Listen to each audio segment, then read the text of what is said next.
राजा हरिश्चंद्राचं चरित्र आठव, मग तुला कळेल विश्वामित्र काय आहे. म्हणून हरिश्चंद्राचा विचार करा. हरिश्चंद्र राजाने स्वप्नामध्ये राज्य दान केलं होतं. विश्वामित्राला दान केलं आणि जागृतीत ते खरं करून दाखवलं. खरं करून दाखवल्याच्या नंतर वेगळं दान पाहिजेत मला राजा असं म्हटल्याच्या नंतर ते निघाले. हरिश्चंद्र राजे निघाले विश्वामित्राला वेगळं दान देण्याकरता. कुठपर्यंत आले? तिजोरी पर्यंत आले. तिजोरीला हात लावणार. विश्वामित्र म्हणतात, अरे हरिश्चंद्रा, राज्य मला दान केलं, मग त्या राज्यातली तिजोरी कोणाची? माझेची मददेशी, माझच मला देतो. मग वेगळं दान देण्याकरता राजा हरिश्चंद्रानं काय केलं? स्वतःची पत्नी तारा राणी आणि रोहिदास नावाचं ते छोट बाळ सांगितलं विश्वामित्र गुरुदेवाला, आम्ही स्वतःला विकणार आणि त्याचा मोबदला आम्ही गुरुदेव तुम्हाला देणार. आणि मग राजा हरिश्चंद्र, तारा राणी आणि ते रोहिदास नावाचं छोट बाळ, असं शास्त्र आहे की माणसं विक्रीला शास्त्र काय नाही का, वाळले काडी डोक्यावर घ्यायची आणि बाजारात उभं राहायचं. आणि मग बाजारात उभे राहिले. पहिल्यांदा ग्राहक लागलं तारा राणीला, काशीची वेश्या. वेश्या व्यवसायासाठी त्या वेश्येनं तिला विकत घेतलं तारा राणीला. काशीच्या यात्रेत त्या बाजारामध्ये त्या वेश्येला त्या तारा राणीला विकत घेतलं. आणि ते 5 वर्षाचं रोहिदास नावाचं बाळ पळत सुटलं आईकडे. पळत सुटल्याच्या नंतर हरिश्चंद्र राजाने आवाज दिला, अरे रोहिदासा बाळा, तुझ्या आईला ग्राहक लागले बाळा, आणखी आपल्या दोघाला ग्राहक लागले नाही. आपण इथे विक्री करता उभे आहोत. आईला ग्राहक लागले, आणखी आपल्याला लागले नाही बाळा. बाबा मला माहिती, पण मी कशा करता जातो? माझ्या आईची या जन्माची शेवटची भेट मला घेऊन यायचंय. काय नाही बाबा, माझ्या आईचं मी दर्शन करून येतो. मला माहिती आपण विक्री करता उभे आहोत. आणि ते रोहिदास नावाचं बाळ गेलं. आईच्या पायाला बिलकुल रडायला लागलं. सगळ्या बाजारातले माणसं रडायला लागले. तिथे कौशिक मुनी होते. कौशिक मुनींनी बघितलं की तारा, अरे ही तर आमची अन्नदाता आहे, अन्नपूर्णा माता आहे. हिनं आमच्या साधू संताला जेवू घातलं आणि हिला एका वेश्येनं विकत घेतलं. आणि त्या भर बाजारामध्ये तारा राणीला आवाज दिला कौशिक मुनींनी, तारा थांब तारा, अगं तुला माहितीये का ती एक वेश्या आहे.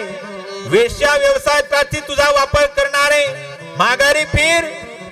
तिच्या डोळ्याला धारा लागल्या. भर बाजारात कौशिक मुनींच्या गळ्याला पडून तारा राणी रडली. जशी मुलगी बापाच्या गळ्याला बिलगून रडते तशी त्या बाजारामध्ये ती तारा राणी रडायला लागली. बाबा, असं जीवनात कधी दुसऱ्याकडे मी वर नजर करून सुद्धा बघितले नाही. ते माझ्यातन होणार नाही. मग काही करा बाबा, मला या वेश्येपासून मला सोडून घ्या. डोळ्याला धारा लागल्या. अख्ख्या बाजारातले सगळे रडत आहेत. आणि तिथे त्या वेश्येपासून सुटका केली. त्या तारा राणीच्या डोळ्याला धारा लागल्या आणि सांगितलं, कौशिक मुनी बेटा, मी तुला विकत घेतो आणि माझ्या घरी फक्त एक काम करायचं. माझ्या घरी साधू संत ऋषी मुनी येतात, त्यांना भोजन त्यांना करून जेवू घालायचं, बाकी कशाची गरज नाही. आणि कौशिक मुनी तारा राणीला घेऊन निघणार. त्यावेळेला अख्ख्या बाजारातली माणसं रडायला लागली. रघुनाथ महाराज, सगळी बाजारातली माणसं रडाय, सगळा विरह जिकडे तिकडे, डोळ्याला धारा लागल्या. माणसं म्हणतात, आहो कौशिक मुनी बाबा, आहो त्या लेकराला न्या, त्या लेकरानं काय केलंय तुमचं?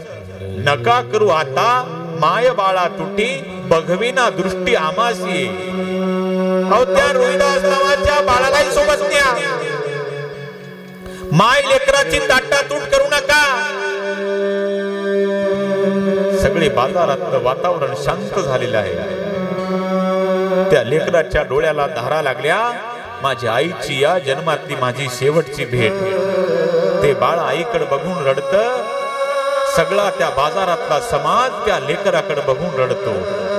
बाजारातल्या माणसांनी सगळ्यांनी विनंती केली कौशिक मुनीला, बाबा काही करा पण त्या लेकराला सोबत न्या, माय लेकराची ताटातूट करू नका. आणि मग कौशिक मुनींनी सांगितलं, बाळा चल तुलाही घेतो मी सोबत. आणि मग त्या बाळाला घेतलं कौशिक मुनींनी आणि सांगितलं, बाळा तू काय नाही, मी दररोज पूजा करतो, दरुवा फुला आणायचं काम तुझ्याकडे असेल बाळा. आणि मग नंतर शेवटचं ग्राहक लागलं कोणाला? राजा हरिश्चंद्राला ग्राहक लागलं, डोंबा ग्राहक म्हणून बर का. ते वाहे डोंब्या घरी पाणी, हे खरं. आणि तिकडे स्मशानात ड्युटी सुद्धा लागली. इकडे तारा राणी तिकडे वारकऱ्या त्या साधू संतांची सेवा करत होती, जेवू घालायची. एक दिवसचा प्रसंग, आई सायंकाळच्या स्वयंपाकामध्ये मग्न आहे तारा राणी. आणि इकडे ते रोहिदास नावाचं छोट बाळ, गुरुदेवानं सांगितलं, बाळा दुर्वा फुलं आण बाळा. आणि ते बागेतले फुलं आणायला लेकरू निघालं मित्रासोबत. सायंकाळ झाली, अंधार पडला, किर्र अंधार पडला. हिवाळ्याचे दिवस होते, 6:30-7 वाजायची वेळ झाली, अंधार पडत होता. आणि लेकरू बागेत गेलं आणि अनावधानात त्या लेकराचा पाय एका सापावर पडला आणि त्या सापाने त्या लेकराला दंश केला. तिथंच ते लेकरू खाली कोसळलं. तोंडाला फेस आला, डोळे हिरवी, गोर पान लेकरू, पण आज काळं निळं झालेलं होतं. पाय झटकत होत.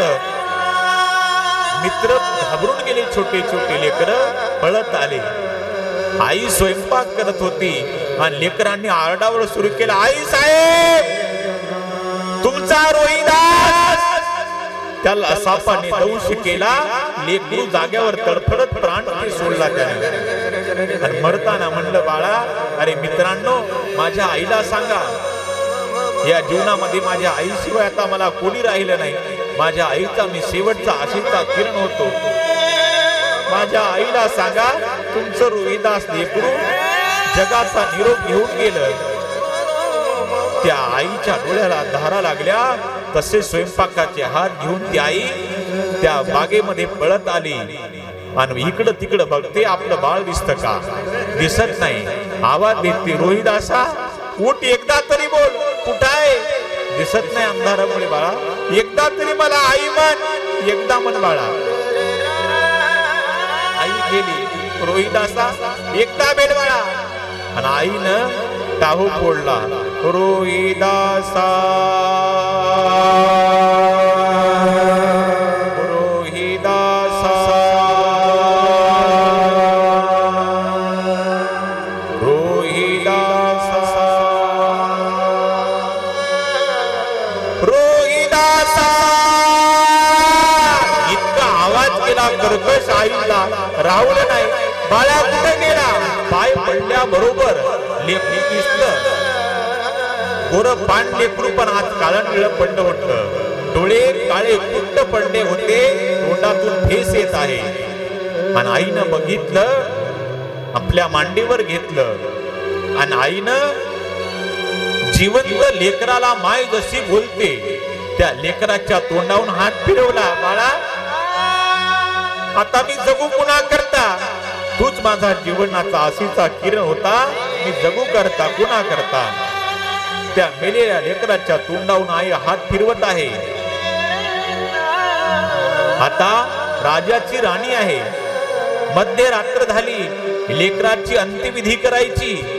पण आता लेकराला शेवटचा अंगावर गुंडाळायला नवा कपडाही सापडला नाही तिला. काय केलं तिनं? अंगावरची अर्धी साडी घेतली, अर्ध्या साडीनं ते लेकरू गुंडाळलं आपलं. आणि अर्धी साडी लज्जा रक्षणा करता अर्धी साडी अंगावर धारण केली. आणि त्या अर्ध्या साडीत ते लेकरू गुंडाळलं. आणि मध्यरात्री ती माय ते लेकरं घेऊन निघाली स्मशान भूमीकडे. आणि मग स्मशानात ती आई पोहोचली. अर्धावट लाकडं जळालेली होते.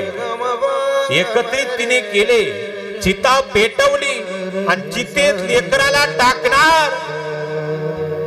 भूतकाळ आठवला आणि लेकराला मांडीवर घेतलं आणि डोळ्याला धारा लागल्या. बाळा, अरे आपली प्रारब्धानं काय गती केली. तुझे बाबा तिकडे, आता तू कायमचा गेला, मी जगू कोणा करता. त्या आईच्या डोळ्याला धारा लागल्या. म्हणून आई इतकी जगात कोणी प्रेम करत नाही. आणि ती लेकरू तसं हातावर आहे, टाकणार. एक काळ्या स्वरूपाचा भयानक व्यक्ती खांद्यावर घोंगडी आहे, हातात काठी, कंदील आहे, झपाझप पावलं टाकत आला आणि ते लेकरू टाकणार चितेमध्ये. तितक्यात यानं आवाज दिला, अरे कोणे वा स्मशान में मुर्दा जलाने वाला. असं म्हणले. आता ती सांगणार, मी राजा हरिश्चंद्राची तारा राणी आहे असं सांगणार. तितक्यात वीज चमकली आणि विजेच्या प्रकाशामध्ये राजाला ओळखलं, राजानं राणीला ओळखलं आणि लेकरू खाली टाकलं आणि ती माय पळत सुटली, आपल्या पतीकडे आली. पतिदेव, तारा मुझको स्पर्श मत करो, तारा मुझे छूना मत, मैं अमंगल वेश वाला हूं, मुर्दा जलाने का काम मेरे पे आए. तारा तारा तुझको नहाना पडेगा. तारा, मैं जमदार का सेवक हूं, अमंगल वेश वाला. अहो तुम्ही ऐकत का नाही. आपलं एकुलतं एक रोहिदास. अहो तारा, तारा अगं तू आली कशा करता. वो बच्चा कोण आहे तारा. अहो आपलं एकुलतं एक, म्हणजे आपलं एकुलतं एक रोहिदास नावाचं बाळे, म्हणजे माझा रोहिदास गेला हो, त्याच्या करताच मी आले. तारा ऐक. तारा नेमकं तिने सगळं सांगितलं, अथपासून इथपर्यंत सांगितलं. पण सांगितलं इकडे यांनी नियम सांगितला. कोणी? त्या हरिश्चंद्र राजाने सांगितलं, तारा जब स्मशान में मुर्दा जलता है तो 1.25 गज कपड़ा मिलता है, 1.25 सेर खिचड़ी मिलती है. कपड़ा मेरे मालिक के लिए जाता है और खिचड़ी मैं पका कर खाता हूं. तारा तू बोलती है ना ये मेरा बेटा है, इस अभागे बेटे के लिए ये अभागा पिता भूखा रहेगा. तारा मैं खिचड़ी नहीं लूंगा तेरे से तारा, लेकिन मेरे मालिक के लिए कपड़ा नहीं छोड़ूंगा. तारा विचार करा, अर्ध्या साडीत लेकरू गुंडाळलंय, अर्धी साडी अंगावर आहे, तरी त्या राजानं सांगितलं, हरिश्चंद्र राजानं, अगं ज्यावेळी स्मशानात मुर्दा जाळला जातो, खिचडी मला भेटते, कपडा माझ्या मालकाला जातो. तू म्हणते ना माझा मुलगा आहे, मी या लेकरा करता मी खिचडी खाणार नाही, उपाशी मरेल, पण माझ्या मालका करता मी कपडा नाही सोडणार. आता विचार करा, अर्धी साडी अंगावर आहे, अर्ध्या साडीत लेकरू गुंडळ, ती माय काय देणार. तितक्या तिनं लेकरा करता मागचा पुढचा विचार केला नाही आणि आपली साडी अंगावरची अर्धी साडी देणार. तितक्यात विश्वामित्र प्रगट झाले. विश्वामित्र प्रगट झाले आणि विश्वामित्रानं सांगितलं, थांबा. रोहिदासाला जिवंत केलं. आनंद अश्रूच्या धारा लागल्या आणि सांगितलं, हरिश्चंद्रा, तारा, तुमची मी परीक्षा घेतली होती. बाबा तुम्ही परीक्षा घेतली होती आणि मी तुमच्यावर प्रसन्न नाही. विश्वामित्र म्हणतात, मला तुमची परीक्षा घेतली, तुम्ही माझ्या परीक्षेत पास झालात. बोला, मी तुमच्यावर प्रसन्न आहे, तुम्हाला काय पाहिजे ते देतो मी. त्यावेळी तारा राणीनं त्या हरिश्चंद्र राजानं रोहिदासांना हात जोडले, बाबा आम्हाला फक्त एकच द्या. चंद्र सूर्य असेपर्यंत तुम्ही अशी कोणाची अवघड परीक्षा घेऊ नका. ही परीक्षेतून फक्त आम्ही उत्तीर्ण झालो, आयुष्यात अशी अवघड कोणाची परीक्षा घेऊ नका. हे दुःख आम्ही भोगलंय. ही सगळी कथा विश्वामित्र सांगतात राजा दशरथाला. दशरथ